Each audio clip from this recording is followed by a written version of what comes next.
ज्योतिर्गमय मृत्योर्मा अमृतं गमय।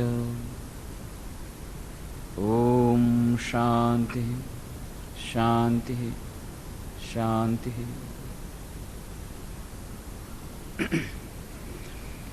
एकाग्रता અને ધ્યાન એ વિષય પર આપણે 201 જે ચર્ચાઓ કરી છે તેમાં આપણે જોયું કે આપણા જીવનના વિભિન્ન ક્ષેત્રોમાં સફળતા મેળવવા માટે મનની એકાગ્રતાની કેટલી આવશ્યકતા છે, દૈનિક જીવનમાં શાંતિ મેળવવા માટે દૈનિક જીવનના ક્ષેત્રમાં જે વિભિન્ન સમસ્યાઓ આવે છે એ સમસ્યાઓને સારી રીતે સક્ષમ થવા માટે, એમનો સામનો કરવા માટે સક્ષમ થવા માટેની પણ કેટલું મદદરૂપ નીવડે છે, મનની સંતુલિતતા કેળવવા માટે આ ધ્યાન કેટલું મહત્વનું નીવડે છે, દૈનિક જીવનમાં શાંતિ તેમજ પરમપદ અને પરમ શાંતિની પ્રાપ્તિ કેવી રીતે આ ધ્યાન કરાવે છે, અને બીજા પણ ઘણા બધા એના મહત્વપૂર્ણ લાભો એની ચર્ચા કરી, અને કેવી રીતે દેશ વિદેશમાં દરેક ક્ષેત્રે આ ધ્યાનનું મહત્વ વધી રહ્યું છે એની ચર્ચા કરી. પાછલે અઠવાડિયે જવાનું થયું ત્યાં ભરૂચ અને અંકલેશ્વર. ભરૂચ ડિસ્ટ્રિક્ટ મેનેજમેન્ટ એસોસિએશને જીએનએફસી ઓડિટોરિયમમાં એક વક્તવ્ય ગોઠવ્યું હતું. મારું વિષય રાખ્યો હતો happiness and fulfilment through spiritual living. અને મને એમ હતું કે આ વિષય આવો રાખ્યો છે, સ્પિરિચ્યુઅલ લિવિંગ જ્યારે વાત છે, આધ્યાત્મિકતાની વાત, જીએનએફસી અને બીજા બધા મેનેજર્સ એ લોકોને આનાથી શું લાગે વળગે, એટલે કદાચ બહુ ઓછા લોકો આવશે. પણ આખો હોલ ભરાઈ ગયો અને એ લોકોએ કહ્યું, જીએનએફસી વાળા, એ ભરૂચ ડિસ્ટ્રિક્ટ મેનેજમેન્ટ એસોસિએશન વાળાએ, કે આખા વર્ષમાં અમારે આટલા બધા કાર્યક્રમમાં ભરચક આ પહેલી વાર થયું છે. શું બતાવે છે કે લોકોની હવે આધ્યાત્મિક જ્ઞાનની પીપાસા વધી રહી છે. આજે ન્યૂ એજ કમિંગ એનો એક અંદેશો મળી રહ્યો કે દરેક જગ્યાએ ધ્યાન, આધ્યાત્મિક જ્ઞાન, મનની શાંતિ માટે બધા પ્રયત્નશીલ છે. નહીં તો આવા એક વિષય માટે આખો હોલ ભરાઈ જાય. અને 1.5 કલાક સુધી એ લોકો સાંભળ્યું, અને પછી એ લોકોની ઈચ્છા હતી કે ધ્યાન કરાવવામાં આવે. આ જ ગીત દ્વારા જેનાથી આપણે ધ્યાન કરાવીએ છીએ, તુજસે અમને દિલ કો લગાયા, એ ગીત લગાડી દેવામાં આવ્યું. બધાએ ધ્યાન કર્યું અને પછી બધાએ એ કેસેટ માગવાની શરૂઆત કરી. પછી હવે ત્યાં મોકલવાનો બંદોબસ્ત થઈ રહ્યો છે. અર્થ એ છે કે દરેક જગ્યાએ હવે આ ધ્યાન મહત્વનું બની રહ્યું છે. બધાને ખબર છે કે હવે આના વગર દૈનિક જીવનમાં શાંતિ નથી. સ્ટ્રેસ મેનેજમેન્ટ માટે હોય કે ગમે તે માટે હોય, જીવનના દરેક ક્ષેત્રમાં આપણને લાભદાયક નીવડશે એ વાત હવે બધા સમજી રહ્યા છે. જીએનએફસી સ્કૂલમાં પણ જવાનું થયું. ત્યાં વિદ્યાર્થીઓ, 11મા ધોરણના વિદ્યાર્થી સાથે 3 કલાક પ્રશ્નોત્તરી. એ લોકોની પણ ઈચ્છા હતી ધ્યાન કરાવો. કેટલું અંતર! પહેલાના વખતમાં યુવકોને, સ્કૂલ કોલેજના યુવકોને જો ધ્યાનની વાત કરો તો હશે, યોગની વાત કરો હશે, અને હવે એ લોકો સામેથી કહે છે ના અમારે ધ્યાન કરવું છે. ધ્યાન કરશો? હા, એકદમ, એટલા આનંદથી ધ્યાન કરવા બેસી જાય. આખું ચેન્જ આવી ગયો છે. દરેક જગ્યાએ યોગ અને ધ્યાન માટેની ડિમાન્ડ વધી રહી છે. એવી જ રીતે ગટ્ટુ વિદ્યાલય અંકલેશ્વર, બહુ સારું એ ગટ્ટુ વિદ્યાલયનું સંચાલન થઈ રહ્યું છે. ત્યાં એ લોકો વિદ્યાલયની સામે જ સ્વામી વિવેકાનંદનું મોટી પ્રતિમા, એની પ્રતિષ્ઠા કરી છે. અને એ લોકો આ મેન મેકિંગ એજ્યુકેશનના થોડા મુદ્દાઓ લઈ બહુ સુંદર એ શાળાને બનાવી રહ્યા છે. દિવાલો પર મોટા મહાપુરુષના ચિત્રો, હિમાલય, સમુદ્ર, એવા ચિત્રો, અને જે કોન્સેપ્ટ સ્વામી વિવેકાનંદ એજ્યુકેશનનો એ ત્યાં ગોઠવી રહ્યા છે. તો ત્યાં પણ જે વિદ્યાર્થીઓ સાથે જે વાતચીત થઈ, તો એમાં એ લોકોને પણ ધ્યાન કરવું હતું. ત્યાં પણ ધ્યાન કર્યું, આ જ ભજન સાથે ધ્યાન કરાવ્યું. શિક્ષકો સાથે વાત થઈ, અલગથી શિક્ષકોએ ધ્યાન કર્યું. પેરેન્ટ્સની સાથે વાત થઈ, પેરેન્ટ્સની સાથે વાત કરી કે આ એકાગ્રતા ધ્યાન કેટલું મહત્વનું છે. અને એમાં મેં એ લોકોને કહ્યું કે વિદ્યાર્થીઓ પાસેથી જે પ્રશ્નો આવે છે, મોટા ભાગના પ્રશ્નો એકાગ્રતા અને ધ્યાનથી સંબંધિત હોય છે. એકાગ્રતા, મનની એકાગ્રતા મોટો પ્રોબ્લેમ છે વિદ્યાર્થીઓનો. તો એમાં વાલીઓનો પણ એક ઇમ્પોર્ટન્ટ રોલ છે. એટલા માટે વાલીઓ સાથે અલગ મિટિંગ કરી. શિક્ષકોનો પણ ઇમ્પોર્ટન્ટ રોલ છે, એના સાથે અલગ મિટિંગ કરી. વાલીઓને કહ્યું કે એ લોકોને તમે કહી દીધું કે ભાઈ આવી રીતે એકાગ્રતા માટે શું શું ઉપાય કરવા, નિયમિત રીતે ખાવું પીવું, નિયમિત રીતે ઉઠવું. પણ એને ઉઠાડશે કોણ? ઉઠાડશે મમ્મી સવારના પોરમાં એના ટાઈમ ટેબલ પ્રમાણે. હવે એ લોકોને કહ્યું કે ટીવી ઓછું જોવાનું, કંટ્રોલ પ્રોગ્રામ્સ જોવાના જો તમારે એકાગ્રતા કેળવવી હોય તો. પણ કંટ્રોલ કોણ કરશે? એ તો વાલીઓને કંટ્રોલ કરવું પડશે. ચાવી તમારા હાથમાં રાખવી પડશે ટીવીની, અને એની સાથે ટીવી જોવાનું. ટીવી ક્યારેય એ લોકોને એકલા ન જેવા દેવાનું, અને ટીવીનો પ્રોગ્રામ જોયા પછી ચર્ચા કરવાની કે આ ટીવીના પિક્ચરમાંથી આપણને શું મળ્યું.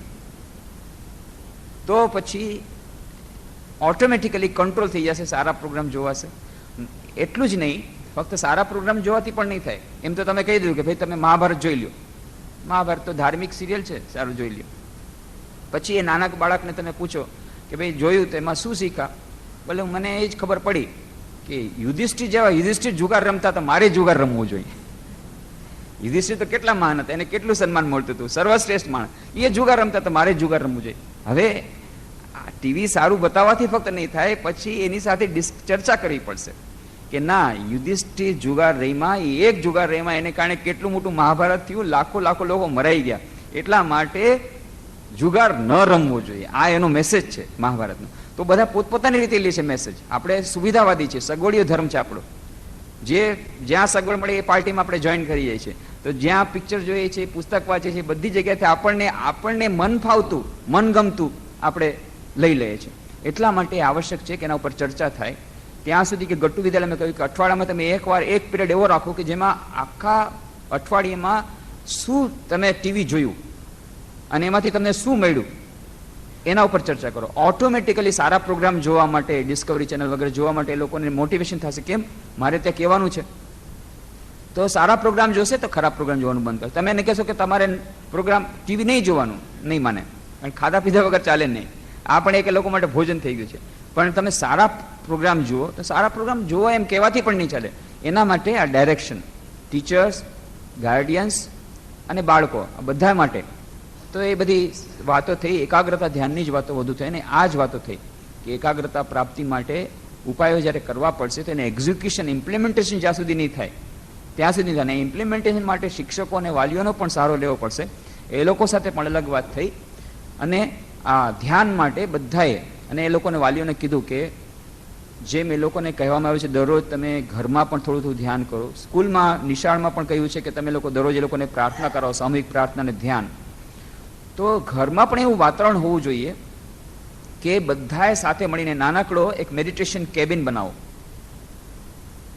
જે સ્વામી વિવેકાનંદ રાજયોગના ગ્રંથમાં કીધી છે એની વાત આપણે ચર્ચા પહેલા પણ કરી હતી કે દરેકે દરેક ઘરમાં એક નાનકડી મેડિટેશન કેબિન, એક નાનકડો વર્શિપ રૂમ, એક નાનકડો પૂજાનો ઓરડો હોય. જો ઘર નાનું હોય, એવું શક્ય ન હોય, તો એક જ ઓરડામાં એક નાનકડું વુડન પાર્ટીશન આપી અને એક ખૂણો બનાવી દો અલગ. અને એ ખૂણામાં પછી એ મેડિટેશન રૂમમાં, એ વર્શિપ રૂમમાં, પૂજા ઓરડામાં બહારના કોઈ અંદર પ્રવેશ નહીં કરે. શુદ્ધ થઈ, નાહી ધોઈ અને સ્વચ્છ થઈ, સારા મન, સારા દેહથી એમાં પ્રવેશ કરવાથી, અને હંમેશા નિરંતર ત્યાં ભજન કરવાથી, ભજન ગાવાથી, સ્તોત્ર પાઠ કરવાથી, પૂજા કરવાથી, ધ્યાન કરવાથી ધીરે ધીરે ધીરે થોડાક મહિનામાં એ વાતાવરણ અદ્ભુત સર્જાઈ જશે. અને પછી એના જે તરંગો, સ્પંદનો હશે એનાથી ધ્યાન કરવામાં સરળતા થશે. અને કમસે કમ એક વાર, સવારના તો બધાને દોડાદોડી હોય, ઠીક છે, પપ્પાને જવું ઓફિસમાં, બાળકોને જવું સ્કૂલમાં, તો બહુ દોડાદોડી હોય. સાંજના એક સમય, રાતના જમ્યા પહેલા કમસે કમ 5 કે 10 મિનિટ બધાએ સાથે મળી અને એ પૂજા ઓરડામાં જઈ અને નાનકડું ભજન, પ્રાર્થના એ કરવું જોઈએ. અને થોડીક વાર ધ્યાન કરવું જોઈએ. 2 મિનિટ તો 2 મિનિટ ધ્યાન કરવું જોઈએ. બધાએ સાથે મળીને ધ્યાન કરવું જોઈએ. અને પછી સાથે મળીને જમવું જોઈએ.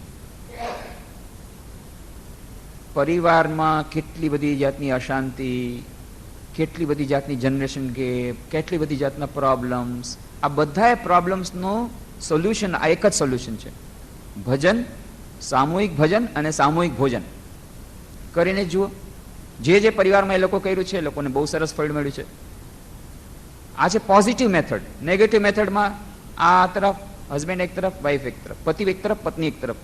અને પછી બાળક જ્યારે જુએ છે પતિ પત્નીના ઝઘડા, આવી રીતે મન મોટાવ, એટલે પછી એને જ્યારે શાંતિ નથી મળતી ત્યારે શાંતિ ગુટકામાં શોધે છે, ડ્રગ્સમાં શોધે છે, બીજા ફ્રેન્ડ્સમાં શોધે છે, અને પછી એવડી લાઈનમાં જાય છે. એને આપણે દોષ દેવાથી ફાયદો નથી એમાં જ. અને આટલા બધા અટ્રેક્શન્સ હોય, આટલા બધા ટેમ્પટેશન હોય, આટલી બધી વેસ્ટર્ન કલ્ચર ખરાબ હોય તો ઓટોમેટિકલી જ જશે.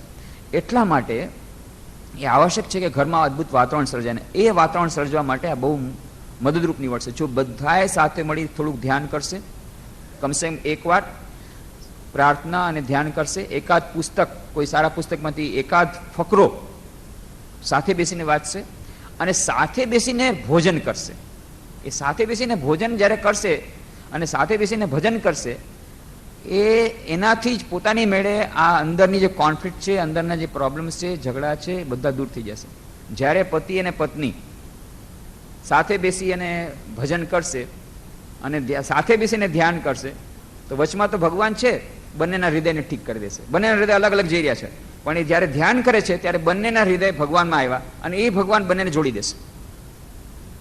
અદ્ભુત. તો આ જે દિવ્ય વાતાવરણ સર્જાશે ઘરમાં, એનાથી ઘણી બધી જાતની સમસ્યાઓનું સમાધાન થશે. તો ધ્યાન દ્વારા, ઇન્ડિવિજ્યુઅલ વ્યક્તિગત ધ્યાન દ્વારા જે માનસિક શાંતિ મળે છે, એમ કોમ્યુનિટી ધ્યાન દ્વારા, સામૂહિક ધ્યાન દ્વારા પરિવારમાં શાંતિ આવશે. તો દરેક પરિવારમાં આવું એક મેડિટેશન, એ ધ્યાનનો કક્ષ હોવો જોઈએ. એવી વાત મેં ત્યાંના પેરેન્ટ્સને, માતા પિતાના વાલીઓને કરી છે. એ લોકોને બહુ જ ગમ્યું. પાછો એ લોકોને લેટર્સ આવ્યો છે કે દર 3 મહિને તમારે આવો, અમને બહુ ગમ્યું છે. તો વાત એમ છે કે દરેક જગ્યાએ આ ધ્યાનને હવે સ્વીકાર કરી રહ્યા છે. આપણે ધ્યાનના પ્રકારોની પણ વાત કરી હતી. ધ્યાનને પ્રાપ્ત કરવાના, એકાગ્રતા ધ્યાનને પ્રાપ્ત કરવાના વિભિન્ન ઉપાયોની વાત કરી હતી. અને આપણે કહ્યું હતું કે આપણે સ્ટેપ બાય સ્ટેપ જવું પડશે. યમ, નિયમ, આસન, પ્રાણાયામ, પ્રત્યાહાર, ધારણા, પછી ધ્યાન આવે છે અને છેલ્લે સમાધિ આવે છે. તો 7મું સોપાન છે, એકદમથી છલાંગ ન લગાવી શકે. તો યમ, સત્ય, અસ્તેય, બ્રહ્મચર્ય, અપરિગ્રહ, અહિંસા. અને નિયમ, શૌચ, સંતોષ, તપ, સ્વાધ્યાય અને ઈશ્વર પ્રણિધાન.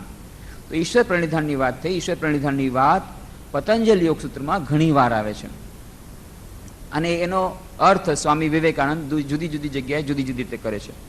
જ્યારે આ ઈશ્વર પ્રણિધાનની વાત તરીકે ઈશ્વરની પૂજા એમ કહેવામાં આવ્યું, અથવા એક જગ્યાએ કહ્યું ઈશ્વરની આરાધના, એક જગ્યાએ કહેવાયું ઈશ્વરનું નામ સ્મરણ કરવું, એ પણ એક સ્વાધ્યાય અથવા ઈશ્વર પ્રણિધાન.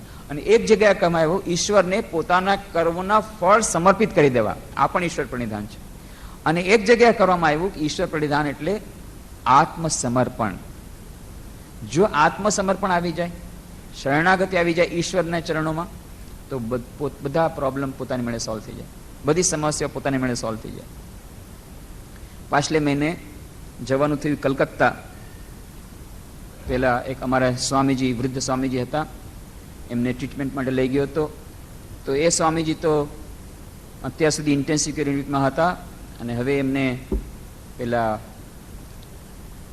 પેસમેકર બદલવામાં આવશે, અને હવે કંઈક ઠીક છે, હોસ્પિટલમાં જ છે, પણ ઇન્ટેન્સિવ કેર યુનિટમાંથી નીકળી ગયા.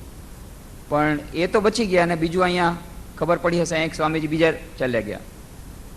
પાછલે અઠવાડિયે આ જ સમયે હું ત્યાં હતો સ્મશાન ઘાટમાં, અને સ્મશાન વૈરાગ્ય પણ આવ્યો કે હા બધું જો નશ્વર વૈરાગ્ય. પણ આ આપણું સ્મશાન વૈરાગ્ય કેવો કહેવાય કે ત્યારે આ બધી વાત યાદ આવી. બહુ સુંદર વાત કરે છે કે start the day as if it is the first day of your initiation into spiritual life, and think that this is the last day of your earthly life. જ્યારે કોઈ પણ દિવસની શરૂઆત કરો ત્યારે એમ સમજવાનું કે મારી આ દીક્ષાનો પહેલો દિવસ છે અને મારો જીવનનો અંતિમ દિવસ છે. કારણ કે કોનું ક્યારે મોતા છે કે કહેવાય નહીં. જો એટલું ધ્યાનમાં રહે, પોતાની મેળે ધ્યાનમાં તીવ્રતા આવશે, પોતાની મેળે સાધના સરસ થશે. કેમ આજે છેલ્લો દિવસ છે, ભાઈ આજે ભગવાનનું નામ લેવાનું છે, બસ લાસ્ટ ઓપોર્ચ્યુનિટી. પણ એ વૈરાગ્ય ટકતો નથી. આનું નામ છે સ્મશાન વૈરાગ્ય. એ યાદ રહેતું નથી. એની જ આપણે પ્રેક્ટિસ કરવાની છે વારંવાર. અભ્યાસ વૈરાગ્યાભ્યામ તન નિરોધ જે વાત કરી, આ બધું યાદ રહેવાથી પોતાની મેળે અભ્યાસ થશે વધારે, ને પોતાની મેળે પછી આ મન એકાગ્ર થશે. મનની એકાગ્રતા કેળવવામાં એ થશે. તો આ ઉલટા બુડલી રામ, પેલા સ્વામીજી તો બચી ગયા અને આ સ્વામીજી નીકળી ગયા. તો આ અઘટન ઘટન પટીયસી માયા, આનું જ નામ અઘટન ઘટન પટીયસી માયા, કે ન ઘટવાનું ઘટી જાય અને આપણને કંઈ સમજમાં ના આવે, આનું જ નામ છે માયા. એટલા જ માટે માયાધીશના શરણાગત છોડ જવા સિવાય બીજો કોઈ ઉપાય નથી. કે આપણી નાનકડી બુદ્ધિમાં બધું નહીં આવે. તો જે હોય તે એ કલકત્તામાં ગયો તો ત્યારે સ્વામીજી આવ્યા હતા અમેરિકાથી, સ્વામી ચેતનાનંદજી. તો જેમ પહેલા વાત કરી હતી કે સવારના સાધુઓ માટે એક બહુ સરસ ત્યાં અત્યારે સુયોગ છે કે રામકૃષ્ણ મઠ મિશનના પરમાધ્યક્ષ શ્રીમદ સ્વામી ભૂતેશાનંદજી મહારાજ, 97 વર્ષની ઉંમર છે. સ્વામી શારદાનંદજી મહારાજ પાસેથી એમણે મંત્ર દીક્ષા મેળવી છે અને કેટલા કેટલા ડાયરેક્ટ ડિસાઇપલ્સની એમણે સત્સંગ કર્યો છે અને પોતે જ મહાન વિદ્વાન અને મહાન એ સાધક, એ સિદ્ધ, એ મહાત્મા. તો એમને એ દરરોજ સવારના 7:30 વાગે પ્રણામ કરવા જાય બધા સાધુ. જ્યારે બધા સાધુ પ્રણામ કરવા જાય ત્યારે એ 10-15 મિનિટમાં જેને જે પ્રશ્ન પૂછાય પૂછે ને એનો જવાબ સ્વામીજી આપે. એ એક લાવો છે. એની થોડીક વાત મેં આની પહેલા પણ કરી હતી. તો આ વખતે જે ગયો ત્યારે સ્વામી ચેતનાનંદજી મહારાજ અમેરિકાથી આવ્યા હતા, એમની સાથે વાતો થતી હતી, એમણે પ્રશ્નો કર્યા, પૂછ્યા અને પછી એમણે કહ્યું કે આ આધ્યાત્મિક સાધકો માટેનો મૂળ મંત્ર આપી દો, મૂળ મંત્ર આપી દો, કારણ કે મારે તો ટાઈમ નથી, મારે અમેરિકા જવું છે આજે તો પ્લેનમાં, એટલે મૂળ મંત્ર આપી દો. ત્યારે એમણે કહ્યું સેલ્ફ સરેન્ડર, શરણાગતિ. ત્યારે પેલા સ્વામીજી કહ્યું, ઓ ધેટ ઇઝ વેરી ડિફિકલ્ટ, એ તો બહુ કઠિન છે. ત્યારે મહારાજ હસતા થઈ ગયો, ધેટ આઈ ઓલ્સો નો, મને ખબર છે કે બહુ કઠિન છે, શરણાગતિ એવી કઈ સીધી સરળ વસ્તુ નથી. That I also know, but there is no other alternative.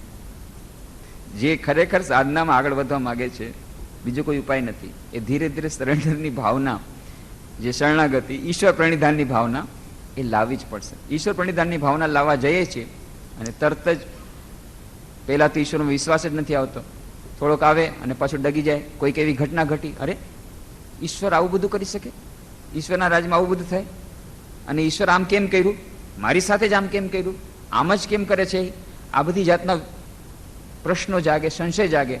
તો ઈશ્વરને શરણાગતિની વાત ક્યાંથી આવે? જ્યારે ઈશ્વરમાં શ્રદ્ધા જ નથી તો શરણાગતિની તો વાત તો પછી આગળ રહી ગઈ.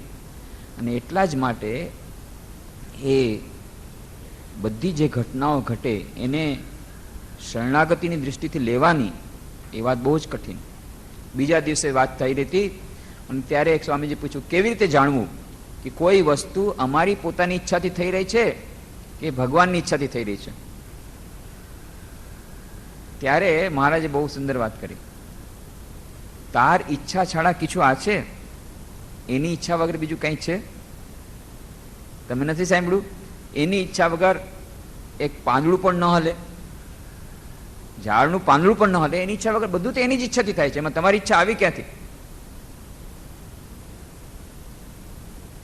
પછી એમને પૂછ્યું, તો આપણે કોઈ ડિસિઝન લીધું, એ ડિસિઝન, કોઈ નિર્ણય આપણે લીધો, એ નિર્ણય જો ખોટો પડે તો એમાં ક્રેડિટ કોની અને ડિસ્ક્રેડિટ કોની? એ ખોટો શું કરવા પડે? ખોટો પડે એમ તમે માનો છો કેમ? જો એની ઈચ્છા પ્રમાણે થાય તો એ નિર્ણય કોઈ દિવસ ખોટો હોય જ નહીં. અને જો તમને એમ લાગતું હોય કે આ નિર્ણય ખોટો થઈ ગયો, એનો અર્થ છે તમે એની ઈચ્છા નથી લઈ રહ્યા, તમારી ઈચ્છાથી કામ કર્યું. તો આ જ એની ટેસ્ટ છે કે મારી ઈચ્છાથી થયું કે ઈશ્વરની ઈચ્છાથી મેં કર્યું. તો એમણે અત્યારે વાત કરી કે બધું એની જ ઈચ્છાથી થાય છે. પણ જ્યારે તમે કહો છો, બધી ડિસ્ક્રેડિટ દેવાની વાત કરો છો, એનો અર્થ જ છે હજી તમારા મનમાં એ પેલું વ્યક્તિગત સ્વાર્થ રહેલો છે, એ અહંકાર રહેલો છે. જ્યાં સુધી એનો લેશ માત્ર છે ત્યાં સુધી એની ઈચ્છા આવતી નથી. જે કંઈ કર્મો થાય છે, જે કંઈ ફળ મળે છે, જે કંઈ ખરાબ, તો જરા ખરાબ કામો હું જે કરું છું એની જવાબદારી કોની? એ તો ભગવાનની, કારણ કે ભગવાનની ઈચ્છાથી બધું થાય છે. હા, એ વાત સાચી, બહુ સરસ, બહુ સરસ. જે કંઈ ખરાબ કામ કરું છું બધું તો હું શું કરું? આ છે દુર્યોધનની બુદ્ધિ. દુર્યોધન એમ જ કીધું હતું કે હું શું કરું ભગવાન, જેમ તમે મારી પાસે કરાવો છો એમ હું કરું છું. યથા નિયુક્તોસ્મિ તથા કરોમિ, તમે જેમ કરાવો છો એમ હું કરું છું. બહુ સારી વાત છે. પણ જ્યારે તમે એનું ફળ મળે છે ત્યારે કેમ નથી કરતા? હે ભગવાન, બહુ સારું કર્યું. ત્યારે તો નથી કહેતા. ત્યારે તો તરત જ પ્રશ્ન આવે છે, કેમ તમે આમ કર્યું, કેમ આવું જાતનું ઘટ્યું? જો બધું એની જ ઈચ્છાથી છે તો બધું એની ઈચ્છાથી લ્યો. થોડુંક મારી ઈચ્છાથી અને થોડુંક ભગવાનની ઈચ્છાથી એ નહીં ચાલે. આ છે વાણિયાગીરી, ધંધા દીધી, આ ધંધાદારી, એ નહીં ચાલે. લેવું તો બધું આખું ને આખું લેવું. અને પછી મહારાજે કીધું, તમે લોકો વાર્તા કેમ ભૂલી જાઓ છો? રામકૃષ્ણની વાર્તા યાદ કરો. કઈ વાર્તા? રામેર ઈચ્છા. જો પછી એની ઈચ્છા પ્રમાણે લીધું તો પછી રામેર ઈચ્છા. રામની ઈચ્છાથી હું ધંધો કરું છું, સૂતર વેચવાનો, પૂણી બનાવવાનો ધંધો કરું છું. રામની ઈચ્છાથી રામનું ભજન કરતો હતો, આંગણામાં ફળિયામાં બેઠો હતો. રામની ઈચ્છાથી એ દિવસે મન ભગવાનમાં બહુ સરસ લાગી ગયું, એટલે રામની ઈચ્છાથી મોડી રાત સુધી ત્યાં બેઠો રહ્યો. અને રામની ઈચ્છાથી ચોર આવ્યા, અને રામની ઈચ્છાથી એનો પોટલો મારા માથે નાખી દીધો, અને રામની ઈચ્છાથી મને આગળ હંકાર્યો, જવાનું કીધું, એટલે રામની ઈચ્છાથી હું આગળ ચાલ્યો, અને રામની ઈચ્છાથી ત્યાં પોલીસ આવી ગયા, અને રામની ઈચ્છાથી મને પકડી લીધો, રામની ઈચ્છાથી મને જેલમાં નાખ્યો, અને હજુર આ રામની ઈચ્છાથી તમારી સામે પેશ કરવામાં આવ્યો છે. બધું રામની ઈચ્છાથી. અને પછી જયારે આ લોકો કીધું ગામડાવાળાને, આ તો હાવ ભગત માણસ છે, આખો દિવસ ભગવાનનું નામ લે છે, અને કોઈ દિવસ આ કરી જ ન શકે આવું બધી ચોરી, એને તમે ક્યાં પકડ્યો? મજિસ્ટ્રેટ કે મને આખું સાંભળવા દે. આખું સાંભળ્યું એના પછી મજિસ્ટ્રેટ સમજી ગયા કે આ તો સાવ ભગત માણસ છે, એટલે એને કીધું ભાઈ આને છોડી મૂકવામાં આવે છે. છોડી દીધો. એટલે હસતો હસતો પાછો જતો હતો, પાછો જતા જતા બોલ્યો, રામની ઈચ્છાથી છૂટી ગયો. તો આ આપણા મનમાં છે. જ્યારે આપણને પોલીસ પકડે અને જેલમાં નાખે ત્યારે તો યાદ નથી આવતું, વાહ રામ તમારી ઈચ્છાથી ઠીક છે, બહુ સરસ કર્યું તમે. ના, રામની ઈચ્છાથી જેલમાં જવાના નામથી જ એકદમ ત્રાસ છૂટે. રામની ઈચ્છાથી જેલમાં ગયો ત્યારે રામની ઈચ્છા આપણને યાદ નથી આવતી. કેમ? ભગવાને મારી સાથે જ આમ કર્યું, મેં શું ગુનો કર્યો હતો? હું આટલું ભગવાન નામ લેવા વાળો, દરરોજ ભગવાનનું નામ લઉં છું, હું તો બલકી ભગવાન નામ લેતો હતો, ત્યાં મને જેલમાં નાખી દીધો. વાહ રે વાહ, ભગવાન નામની કોઈ વસ્તુ છે જ નહીં, કોઈ વસ્તુ નથી. આજથી હું ડિક્લેર કરી દઈશ, ભગવાન નામની વસ્તુ છે જ નહીં. અને જો હોય તો પણ એ નિષ્ઠુર છે, એના હૃદય નામની વસ્તુ નથી. કાં તો ભગવાન જ નથી, અને હોય તો એના નિષ્ઠુર છે, ભગવાનના હૃદય નામની વસ્તુ નથી. કેમ? મારા જેવા ભગત માણસને જેલમાં નાખી દીધો, એવા કેવા તમારા ભગવાન. આ આપણા બધાની વાણી છે. જ્યારે આપણા જીવનમાં કોઈ પ્રતિઘાત ઘટે છે, કોઈ ઘટના ઘટે છે જે આપણી બુદ્ધિ પ્રમાણે આપણને લાગે છે પ્રતિકૂળ છે, આપણને ગમતી નથી, તરત જ આપણા મનમાં રિવોલ્ટ જાય છે, ના, ઈશ્વર નામની વસ્તુ તો નથી, અને ઈશ્વરની ઈચ્છા ત્યાં થઈ જ ન શકે, આવું અમંગળ થઈ જ ન શકે, ઈશ્વર છે જ નહીં. ત્યારે પણ રામની ઈચ્છા એ યાદ નથી રહેતું. અને બીજી વાત, આ આપણો સગવડિયો ધર્મ. જ્યારે દુઃખ આવે છે, એ દુઃખને આપણે શું ભગવાનની ઈચ્છા માની શકીએ છીએ? જેમ નરસિંહ મહેતા, એ સાચા ભગત, એ કહી શકે, એને કહેવાનો અધિકાર છે, શકલી તોમાર ઈચ્છા, ઈચ્છામયી તારા તુમી, તોમાર કર્મ તુમી કરો માં, લોકે બોલે કોરી આમી. બહુ સુંદર બંગાળી ભજન એની વાત પાછલા વખતે કરી હતી. શકલી તોમાર ઈચ્છા, હે માં જગન માતા, બધી તમારી જ ઈચ્છાથી થાય છે. શકલી તોમારી ઈચ્છા, ઈચ્છામયી તારા તુમી, માં તમે ઈચ્છામયી છો, તમારી ઈચ્છાથી આ બધું ચાલી રહ્યું છે.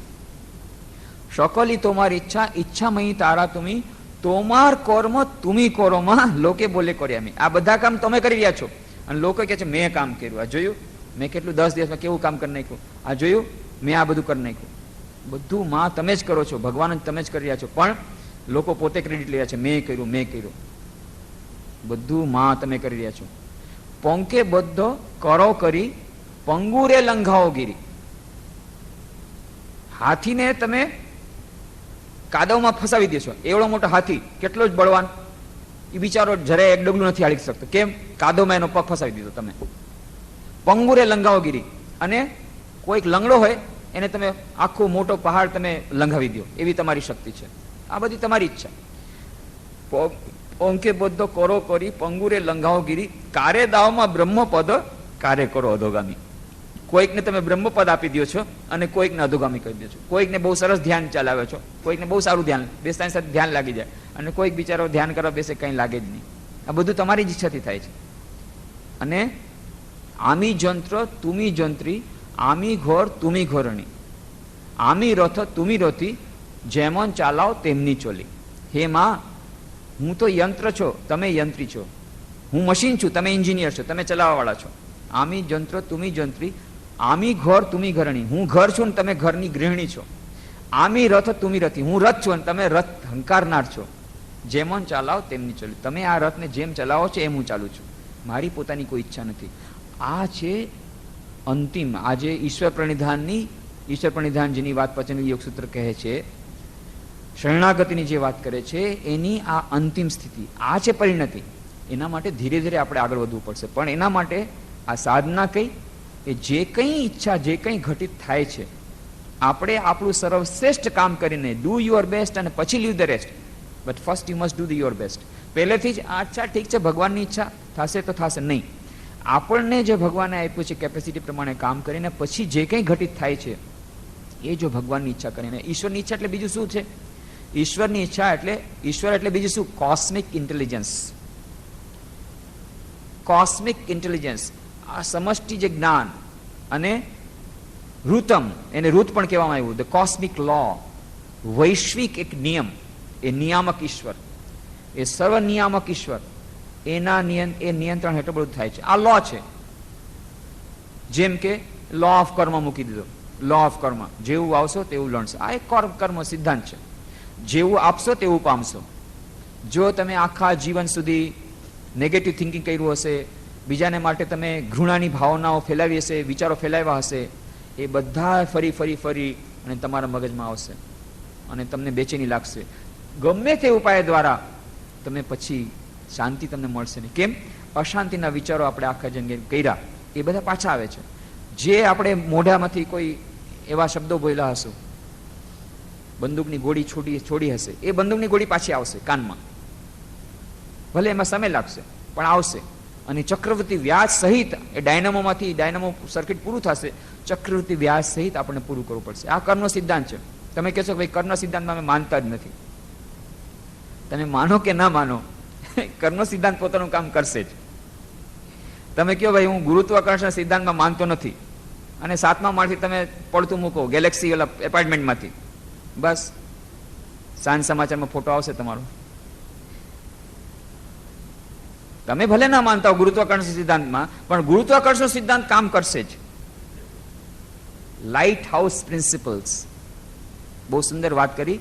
સ્ટેફન કોવેની પુસ્તક છે, એમાં બહુ સુંદર ઉદાહરણ આપ્યું. The 7 habits of highly effective પીપલની જે વાત કરી હતી બુકમાં, બહુ સુંદર ઉદાહરણ આપ્યું. એક જહાજ જઈ રહ્યું છે, જહાજમાં કેપ્ટન બેઠો છે. એ કેપ્ટને જોયું એ સામે એક નાનકડી લાઇટ ગઈ છે, એને લાગ્યું કે નાનકડું જહાજ આવે છે. તો એણે વાયરલેસ સેટમાં કીધું, who is there, get out, get off the way, રસ્તામાંથી હટી જા, જોતો નથી આટલું મોટું મારું જહાજ આવ્યું છે, રસ્તામાંથી હટી જા, નહીં તો એક્સિડન્ટ થઈ જશે. ત્યારે એણે સામેથી કીધું, સામેથી વાયરલેસથી મેસેજ આવ્યો, તમે હટી જાઓ રસ્તામાંથી. કેપ્ટન એકદમ ગુસ્સે થઈ ગયો. શું? What you, how dare you talk like this? આટલી હિંમત? I am the captain of the ship speaking. હું આ શિપનો કેપ્ટન કહું છું. યુ ગેટ આઉટ, દૂર હટી જા. Who are you? તું કોણ છે મારી સાથે આવી રીતે વાત કરવા વાળો? હું તને કહું છું કે દરમાં હટી જા, અને તું મને ઓર્ડર કરે છે કે તમે હટી જાઓ. Who are you? I am the captain of the ship. Who are you? તું કોણ છે? હું તો કેપ્ટન છું, તું કોણ બોલે છે? કારણ કે sir, I am the operator of the light house. I am a very small man, I am not the captain. Captain તો કેટલી મોટી વસ્તુ છે. કેપ્ટન લાગ્યું કે મારાથી તો મોટો કોઈ હોય નહીં, સામેવાળાને હટવું પડશે. પેલા માણસે નમ્રતાથી જવાબ આપ્યો, sir, I am not the captain, I am a very ordinary person, an operator sitting in the light house. હું લાઇટ હાઉસમાં બેઠેલો ઓપરેટર છું. આ જ વાત છે. જો તમારે કેપ્ટનને જ, તમે ગમે એટલા મોટા કેપ્ટન હો, પોતાને બહુ મોટો અહંકાર હોય તમારો, જાણતા નથી હું કોણ છું, એ ગમે તેમાં હોય, અને તમે કહો કે હું ઈશ્વરમાં માનતો નથી, હું કર્મ સિદ્ધાંતમાં માનતો નથી, આમાં માનતો નથી, ના માનો તો કાંઈ નહીં, તમારે હટવું પડશે. અને નહીં તો આ સ્ટીમરના ચકના ચૂરે ચૂરા થઈ જશે. લાઇટ હાઉસની સાથે તમે અથડાશો. લાઇટ હાઉસની સાથે અથડાવાથી પોતાના ચૂરે ચૂરા થવાના છે. આ લાઇટ હાઉસ છે, કર્મનો સિદ્ધાંત. આ જે લો છે, લો ઓફ કર્મ, એ કર્મનો સિદ્ધાંત છે. તમે માનો કે ન માનો, આ લાઇટ હાઉસ પ્રિન્સિપલ્સ જેટલા છે, this are called light house principles. એને કોઈ ચેન્જ ન કરી શકે, એને કોઈ ચેન્જ ન કરી શકે. આ જે સિદ્ધાંતોને આપણે અપનાવશું તો મનમાં શાંતિ મળશે. આ સિદ્ધાંતોને અપનાવવાથી આપણી બુદ્ધિ ધીરે ધીરે ધીરે થશે. ત્યારે આપણને સમજમાં આવશે કેમ આમ થયું. જે ઘટનાઓ આપણા મનગમતી નથી, એ ઘટનાઓની પાછળ પણ ઈશ્વરનો મંગળમય સંકેત અથવા તો ઈશ્વરની ઈચ્છાની પાછળનું કારણ કે આપણા જે કર્મના સિદ્ધાંતો પ્રમાણે જે કર્મો એકીભૂત થાય છે, પ્રારબ્ધ, અને પ્રારબ્ધ બે પ્રકારના હોય છે, એક આપણું વ્યક્તિગત પ્રારબ્ધ અને બીજું સામૂહિક પ્રારબ્ધ. એક સાથે આપણે બેઠા હોઈએ લાતુરમાં, એક સાથે બસ ધરતીકંપ થયો, એક સાથે બધાય લાતુર ડિસ્ટ્રિક્ટમાં ખતમ, કેટલા બધા લાખ હજારો માણસો ખતમ. કેમ? સામૂહિક પ્રારબ્ધ ત્યારે કામ કરી રહ્યું હતું. અને એક જ માણસનું પ્રારબ્ધ, એક જ માણસના ઘરમાં આગ લાગી. તો વાત એમ છે કે આ જ કર્મના સિદ્ધાંત પ્રમાણે આપણે કરવું પડે. તો ત્યારે આ જો ત્યારે કરશું ત્યારે આ શકલી તો મારી ઈચ્છા ત્યારે સમજમાં આવશે. ધીરે ધીરે આપણા મનમાં જે ડાઉટ જાય છે, સંદેહ જાય છે કે ઈશ્વરની ઈચ્છા, ઈશ્વર તો આવું કરી શકે, ઈશ્વર છે કે નહીં. માયાના ઈશ્વર પ્રણિધાનની જ્યારે વાત આવી, ગીતામાં પણ એ જ વાત કરી. ઈશ્વર સર્વભૂતાનામ હૃદ્દેશે અર્જુન તિષ્ઠતિ ભ્રામયાન સર્વભૂતાની યંત્રારૂઢાની માયા તમેવ શરણમ ગચ્છ સર્વભાવેન ભારત તત્ પ્રસાદાત પરામ શાંતિમ સ્થાનમ પ્રાપ્સસી શાશ્વતમ. હે અર્જુન, શ્રી કૃષ્ણ ભગવાન કહે છે ઈશ્વર સર્વભૂતાનામ હૃદ્દેશ અર્જુન તિષ્ઠતિ. દરેક મનુષ્યના હૃદયમાં એ ઈશ્વર બેઠેલા છે. ઈશ્વર સર્વભૂતાનામ હૃદ્દેશ અર્જુન તિષ્ઠતિ ભ્રામયાન સર્વભૂતાની યંત્રારૂઢાની માયા. એ યંત્રને જેમ ફેરવે, ચક્કો જેમ ઇન્જિન ફેરવે, એમ ફેરવે છે. મનુષ્ય હૃદયમાં બેસી અને એની પાસે કામ કરાવે છે. ઈશ્વર સર્વભૂતાનામ હૃદ્દેશે અર્જુન તિષ્ઠતિ ભ્રામયાન સર્વભૂતાની યંત્રારૂઢાની માયા. યંત્રની જેમ બધાને ફેરવે છે. તમેવ શરણમ ગચ્છ. તો શું કરો? તમેવ શરણ, એને શરણે થઈ જાઓ. ઈશ્વર પ્રણિધાનની વાત પતંજલિ પણ કરે છે, ગીતામાં પણ વાત કરી. ગીતામાં પણ અભ્યાસ વૈરાગ્યની વાત કરી, શરણાગતિની વાત કરી.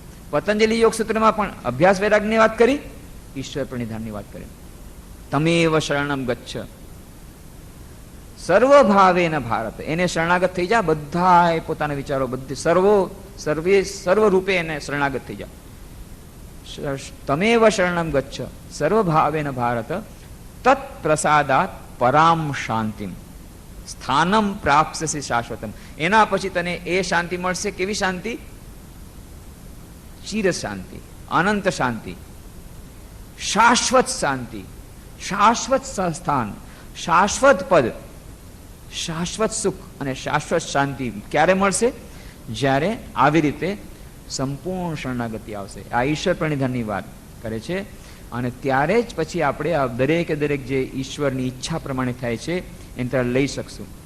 સ્વામી એ રામકૃષ્ણ કથામૃતમાં બહુ સુંદર પ્રસંગ આવે છે. વરાનગર મઠમાં ત્રિગુણાતીતાનંદજી મહારાજ અને સ્વામી વિવેકાનંદ બધા ગુરુભાઈઓ વાતચીત કરી રહ્યા છે. અને ત્યારે ત્રિગુણાતીતાનંદ મહારાજ કહે છે કે શું કાંઈ મળ્યું નહીં, આપણને ઈશ્વરનું મળ્યા, ઈશ્વર છે કે નહીં મને એમાંય સંદેહ થાય છે. ત્યારે સ્વામી વિવેકાનંદ આ ગીતાનો શ્લોક કહે છે, ના, એને શરણે જા. એને શરણે જાઓ તમે કહો છો પણ ઈશ્વર જ નથી. ત્યારે સ્વામી વિવેકાનંદ ઘણા બધા ઉદાહરણ આપે છે. અરે કેમ જાણ્યું ઈશ્વર નથી? આટલું બધું આજે થયું છે, કોણ કરે છે? અને તું વળી નાનકડું કીટાણું, તું વળી ઈશ્વરને શું સમજ? આટલી મોટી મોટી કેટલી બધી ગેલેક્સી છે. એ ગેલેક્સીમાંથી એક ગેલેક્સી, એ ગેલેક્સીમાંથી એક સૌરમંડળ, એ સૌરમંડળનો એક ગ્રહ, એ ગ્રહના એક નાનકડો ટુકડો કલકત્તા, એમાં એક ભારત દેશ, એ ભારત દેશમાં એક નાનકડું એક કલકત્તાવડું ટીપકું. એ કલકત્તાની એક જગ્યા ઉપર બેસીને તું બહુ વિચાર કરે છે, હા ઈશ્વર છે કે નહીં. તું કીટાણું તું શું સમજ તારી નાનકડી બુદ્ધિથી? એ સુપર કોમ્પ્યુટરની વાત તું નાનકડા કોમ્પ્યુટરમાં કેમ સમજીશ? બધું છે. ત્યારે છેવટે આટલું બધું કીધું. અને કે ઈશ્વર દયામય જ્હોન સ્ટુઅર્ટ મિલ કહે છે, જેણે માણસના હૃદયમાં આટલી દયા નાખી તો એ પોતે કેટલો દયાવાન હશે? વિચાર કરો. આ બધી વાત જ્યારે કરી કે તમારી વાત સમજમાં નથી આવતી, ત્રિગુણાતીતાનંદ મહારાજ કહે છે ક્યારેક તમે કહો છો ઈશ્વર નથી, વળી અત્યારે તમે એવી રીતે સમજાવો જાણે ઈશ્વર છે, મને તમારે કઈ સમજમાં નથી આવતું. કોઈ એક વાત તમે કહો તો બરાબર છે, કોઈક વાર તમે કહો છો ઈશ્વર છે નહીં, ઈશ્વર નથી, વળી અત્યારે તમે કહો છો ઈશ્વર છે, આમાં મારે સમજવું શું? ત્યારે સ્વામી વિવેકાનંદ બહુ સુંદર વાત કરે છે. જો હવે હું તમને ફાઇનલ કહું છું, કે આજે ફાઇનલ કહી દઉં, ફાઇનલ વાત કરી દઉં. પ્રસન્ન એટલે કે ત્રિગુણાતીતાનંદજી, તમે ક્યારે કહો છો કે ભગવાન નથી, વળી અત્યારે આ બધી વાતો કરો છો, તમારી વાતનું ઠેકાણું નથી. તમે રોજ મત બદલાવો છો. બધાનું હાસ્ય. નરેન્દ્ર કે છે, એટલે સ્વામી વિવેકાનંદ કે છે, આ મત કોઈ દિવસ બદલાવીશ નહીં, કે જ્યાં સુધી મનમાં કામના વાસના હોય ત્યાં સુધી ઈશ્વરમાં અવિશ્વાસ થાય. કોઈક ને કોઈક કામના હોય જ, કાં તો અંદર ભણવાની ઈચ્છા હોય, પાસ થવાની કે પંડિત થવાની, એ બધી વાસનાઓ થાય. અને પછી સ્વામી વિવેકાનંદ ઘણા બધા ભજન ગાય છે, જે ભજનો આ કેસેટમાં, આ જ કેસેટમાં છે. તુજસે हमने दिल को लगाया, मैं गुलाम, पीले रे अवधूत हो मत वाला, प्याला प्रेम हरि संस्कार, આ બધા આ જ ભજનો એ જ દિવસે ગાયેલા છે. એ વરાનગર મઠમાં જે વાતો થાય છે એમાં જ કથામૃતમાં આ બધા ભજનો આવે છે. એ ભજનો ગાઈ અને સ્વામી વિવેકાનંદ સમજાવે છે કે આ છે વાત, જ્યાં સુધી આપણું મન શુદ્ધ નથી થયું ત્યાં સુધી ઈશ્વરમાં વિશ્વાસ નહીં આવે. હવે ઈશ્વરમાં જ્યાં સુધી ઈશ્વરમાં વિશ્વાસ નહીં આવે ત્યાં સુધી ઈશ્વર પ્રણિધાન નહીં થાય, અને ઈશ્વર પ્રણિધાન નહીં થાય ત્યાં સુધી આપણે એકાગ્રતામાં આગળ નહીં વધી શકીએ, મન શુદ્ધ નહીં થાય. એટલે આ ઊંધી વાત થઈ ગઈ. આ ધીસ ઇઝ અ પેરાડોક્સ. જ્યાં સુધી મન શુદ્ધ નહીં થાય ત્યાં સુધી ઈશ્વરમાં વિશ્વાસ નહીં આવે, ઈશ્વર પ્રણિધાન નહીં થાય. અને પતંજલિ કહે છે જ્યાં સુધી ઈશ્વર પ્રણિધાન નહીં થાય ત્યાં સુધી મન શુદ્ધ નહીં થાય. આ બંને એકબીજાને પર. એટલા માટે હવે ઉપાય શું? પહેલા કહ્યું કે મનની એકાગ્રતા માટે મન શુદ્ધ કરવું પડે, એટલા માટે થઈને ઈશ્વરને પ્રણિધાન થવું પડે, ઈશ્વરને શરણાગત થવું પડે. ઈશ્વરની શરણાગતિની વાત આવી તો ઈશ્વરમાં શરણાગતિ કેમ નથી આવતી? કારણ કે ઈશ્વરમાં શ્રદ્ધા નથી. ઈશ્વરમાં શ્રદ્ધા કેમ નથી? કારણ કે મન શુદ્ધ નથી.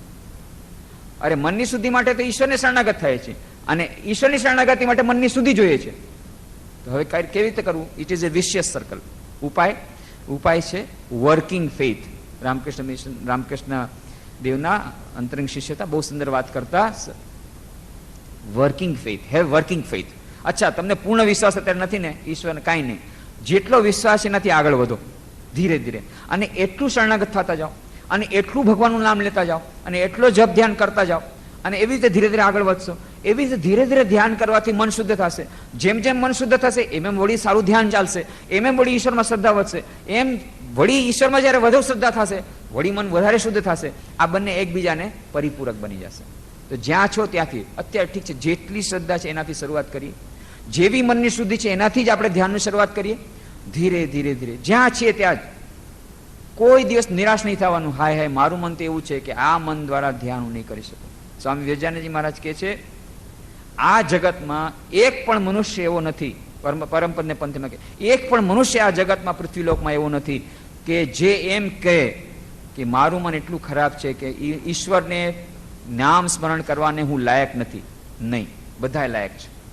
ગમે એટલા કરોડો અપરાધ કર્યા હશે, કરોડો જન્મો સુધીના કરોડો કામ કર્યા હશે, તેમ છતાં અંતરમાં દિવ્ય આત્મા રહેલો છે, જેમાં અનંત શક્તિ છે, જે અનંત પ્યોર, અનંત શુદ્ધ છે.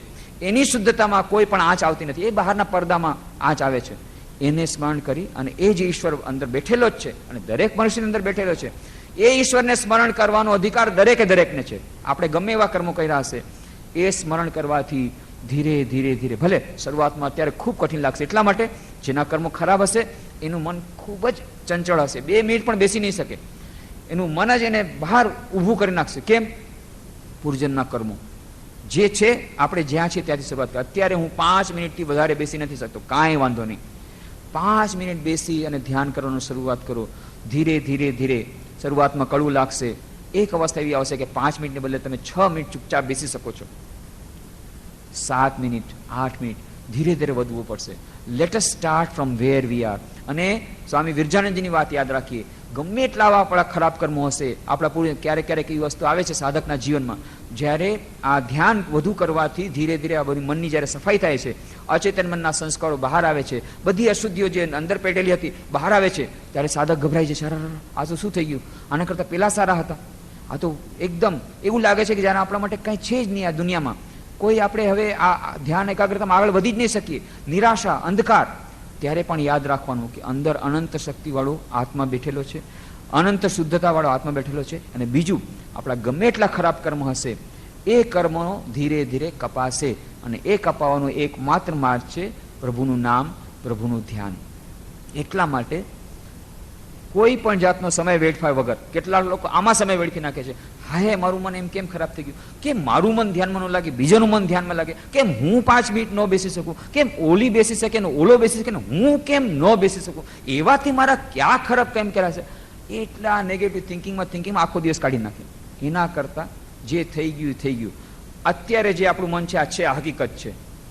હવે એ પૂર્વજન્મના ખરાબ સંસ્કારોને કારણે હશે, આ જન્મના ખરાબ કર્મને કારણે હશે, અથવા તો તમે કહો બહુ ઊંચી સ્થિતિમાં પહોંચી ગયા. એવું પણ બને કે જે લોકો ખૂબ ઊંચી સ્થિતિમાં પડી ગયા હોય, ખૂબ ઊંચી સ્થિતિમાં આવી ગયા હોય, ખૂબ ધ્યાન કરતા એના અચેતન મનમાંથી અચાનક એક દિવસે બધી અશુદ્ધિ બહાર આવી જાય, ત્યારે એમ લાગે કે હું બધા કરતા ખરાબ છું. નહીં, ઘણા ઊંચે છે, પણ આજે રહી સહી જે અશુદ્ધિ બધી નીકળી ગઈ અને હવે એકદમ પરમપદની પ્રાપ્તિને ખૂબ નજીક છે, એવું પણ બની શકે.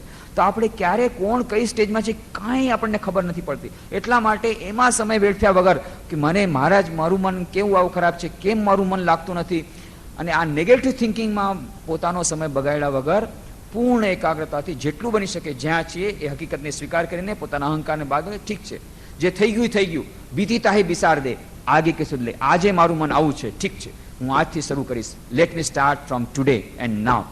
આજ અને અત્યારથી હું ભગવાનનું નામ શરૂ કરીશ. અને આ નિયમ પ્રમાણે, આ નિયમ જ છે એવો કે જે ભગવાનનું નામ લે છે, ભગવાનનું ધ્યાન શરૂ કરે છે, પોતાની મેળે કર્મના બંધન કપાઈ જાય છે. મા શારદા દેવી કહે છે, ગમે એટલા ખરાબ કામ હશે, ગમે એટલું ખરાબ પ્રારબ્ધ હશે, જો ઈશ્વરને કોઈ શરણાગત થાય, ઈશ્વર વિધાતા પોતાની હાથેથી જે લખ્યું એ ભીસાવી દે, વિધિના લેખ પોતાની હાથે ભૂસી નાખે. મા શારદા દેવી કહે છે, જગન માતા, આ આપણા વિશ્વજનની મા શારદા કહે છે કે કદાચ કોઈના બહુ ખરાબ કામ કર્યા, બહુ ખરાબ કર્મો હશે, એ કર્મનું પરિણામ એના બનાવ બહુ દુઃખ લખાયેલું હશે, વિધિમાં લખાયેલું હશે, વિધાતાએ લખેલું હશે, મહાન દુઃખો એના કપાળમાં લખ્યા હશે, એનું મન ખૂબ ખરાબ હશે અને ધ્યાન નહીં થઈ શકે એવી જાતની સ્થિતિ એમાં મનમાં લખેલી હશે, એના કપાળ પર લખેલી હશે.